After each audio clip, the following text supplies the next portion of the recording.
chairman সাহেব ওরা আকাম করবার কে ধরা গেছে কি বিচার করবেন চেয়ারম্যান সাহেব এই ছেলেটা সব এলাকা ধ্বংস করে ফেলছে এর একটা কোচিং বিচার চাই আমি রামা বুকলা আইসুন এরা যে কাম করছি এর একটা কঠিন বিচার কর মন্ত্রী সাহেব এরা কি করছে আন্না শুরুতে করি চেয়ারম্যান সাহেব আমি রাইতে পারিছি আকবার আমি লেফটেন্ট গিয়া দি লেফটেন্টটা গুয়ে উস্কাই পরে আমি জঙ্গল বাজাইতেছি আকবার গিয়া দি এই দুই সেরি আকাম করতেছে পরে আমি দৈরি আইনের বুকল লই আইছি অন কি একটা বিচার করবেন ভালো একটা বিচার করুন সময় তো এলাকাবাসী এই মতন সবে যা কইছে সব কি ঠিক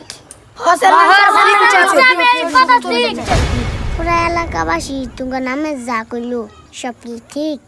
আর তোমার কি এই বিষয়ে কিছু করার আছে চেয়ারম্যান সাহেব পুরা এলাকাবাসী যা কইছে সবই ঠিক আর আমগর এই বিষয়ে কিছু কর নাই না যা শাস্তি দিবেন তাই আমরা মাথা হইতে নিয়াম আমি তোমার সবাই কথাই শুনলাম সবকিছু শুনে এখন সিদ্ধান্ত নিলাম এরা যা করছে এর শাস্তি হলো আমি এই ছেলের বিয়ে করাম